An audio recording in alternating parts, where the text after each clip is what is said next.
Hey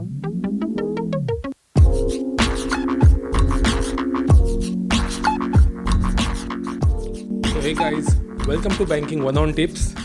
banking one on tips, मेरा नाम है विक्रमादित्य और आज के इस वीडियो में हम देखने वाले हैं कि जब आप एसबीआई से होम लोन लेते हो तो आपको कितने चार्जेस देने पड़ते हैं, मतलब जो प्रोसेसिंग वगैरह फीस रहती है एडवोकेट की वगैरह, तो टोटल चार्जेस कितने लगते हैं जब आपको होम लोन लेना है। तो चलिए शुरू करते हैं। तो होम लोन के जो एक्सपेंसेस है, मतलब जो चार्जेस है, उसमें सबसे पहले आता है एडवोकेट की फ़ीस। तो एडवोकेट की फ़ीस जो रहती है वो सबसे पहले रहता है सर्च, जो भी आपका प्रॉपर्टी रहता है उसका पूरा सर्च निकालते हैं वो, मतलब जो गवर्नमेंट के सिस्टम में है और एक्चुअल प्रॉपर्टी पर भी इंस्पेक्शन वगैरह करते हैं वो। तो उस सर्च के चार्जेस रहते हैं 4000 रुपीज़ एक प्रॉपर्टी के, एक प्लॉट के, ठीक है। अगर इन केस ऑफ अगर आपकी गिफ्ट डीड हुआ है या फिर विल डीड हुआ है, मतलब मृत्यु पत्र के द्वारा आपको प्रॉपर्टी मिली है, तो उस केस में जो है आपको 2 सर्च लगते हैं। तो उस केस में आपको 8000 रुपये जो एडवोकेट की फीस है वो लगती है। उसके बाद सेकंड जो चार्जेस होते हैं वो होता है वैल्यूएशन। तो जो आपका प्रॉपर्टी है उसका आज के डेट में जो वैल्यू है, जो एनुअल स्टेटमेंट ऑफ रेट्स में एएसआर में जो दिखता है, जो नोंदनी जो विभाग रहता है गवर्नमेंट का, उसकी वेबसाइट पे आपको मिल जाएगा। वो आईजीआर महाराष्ट्र करके डाल दोगे आप तो महाराष्ट्र में आप देख सकते हो जो भी आपके चार्जेस है एरिया के, जो भी रेट शुरू है, ठीक है। तो वो जो वैल्यूएशन के चार्जेस है वो लगते हैं 1700 रुपये, 1770 रुपये। अब इसमें 100-200 रुपये ऊपर नीचे हो सकता है, बट आज का डेट में मैं बता रहा हूँ कि 1770 रुपये वैल्यूएशन चार्जेस लगते हैं, ठीक है। उसके बाद हो गई बैंक फीस। तो बैंक फीस में क्या क्या आएगा, एक आएगा प्रोसेसिंग फीस जो होता है 10,000 रुपीज़ मैक्सिमम, जो प्रॉपर्टी का जो वैल्यू रहता है उस पर डिपेंड करता है, एक्सक्लूडिंग जीएसटी। मतलब इसमें अगर आप जीएसटी मिला दोगे तो आपको जो है चार्जेस आएंगे 11,800। उसके बाद जो नोटिंग होता है उसके लिए 1250 रुपये लगता है।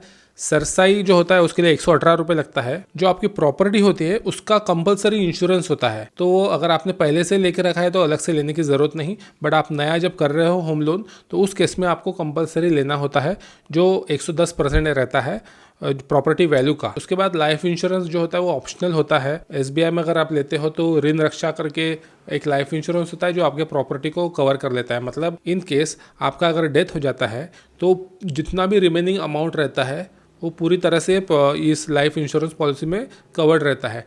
तो मेरा तो सजेशन रहेगा आपको कि ये आपने लेना चाहिए। तो ये जो बैंक फीस मैंने बोला इसमें एक 30 लाख के हिसाब से अगर आप देखोगे तो ये 13,200 रुपये का प्रॉपर्टी इंश्योरेंस हो गया।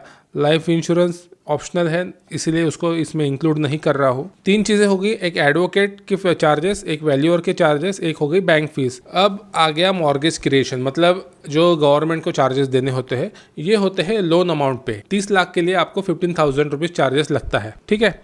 अगर 30 लाख से कम आपका लोन अमाउंट है तो उसमें 0.5% के हिसाब से जो है लोन अमाउंट के चार्जेस लगेंगे। उसके बाद स्टैम्प ड्यूटी जो आती है वो 0.3% आती है।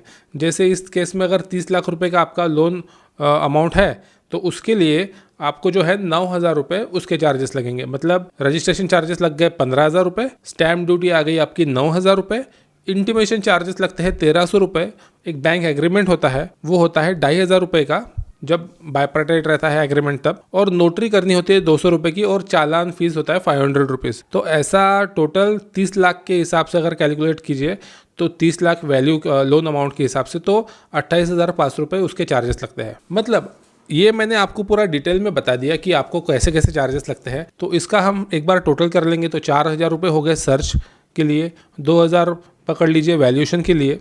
बैंक फीस जो है वो 14,568 रुपये आएगा, प्लस अगर प्रोसेसिंग फ़ीस कैंपेन चलते रहते हैं जिसमें प्रोसेसिंग फ़ी जो माफ़ होती है, बट उसको हम इसमें इंक्लूड कर लेंगे तो 11,800 रुपये प्रोसेसिंग फ़ी होगी और बैंक फीस टोटल होगी 14,568, और इसमें मॉर्गेज के चार्जेस ऐड करेंगे 28,500। तो आपका जो चार्जेस होता है होम लोन लेने के लिए वो होता है 60,868। ये कम ज़्यादा हो सकता है थोड़ा बहुत, बट ऑलमोस्ट इतना आपको चार्जेस लगना है। अगर आप कैंपेन पीरियड में होम लोन लेते हैं तो उस केस में जो है प्रोसेसिंग फ़ी वेव हो जाती है या फिर 50% हो जाती है। मतलब वो कैंपेन पे डिपेंड करता है कि कौन सा कैंपेन शुरू है। इन शॉर्ट आप ये समझ लीजिए कि आपको होम लोन अगर लेना है एसबीआई से तो उस केस में आपको ऑलमोस्ट 60,000 रुपीज़ का चार्जेस लगने वाला है। तो इस हिसाब से आपको प्रिपेयर्ड रहना है। तो एक अप्रॉक्सीमेट अमाउंट ये आपको मैंने बताया है, इसके आसपास ही आपको चार्जेस लगने वाले हैं। डिटेल में मैंने आपको समझा दिया कि कैसे कैसे चार्जेस बाइफर्केशन इसका कैसे इस तरह से होता है,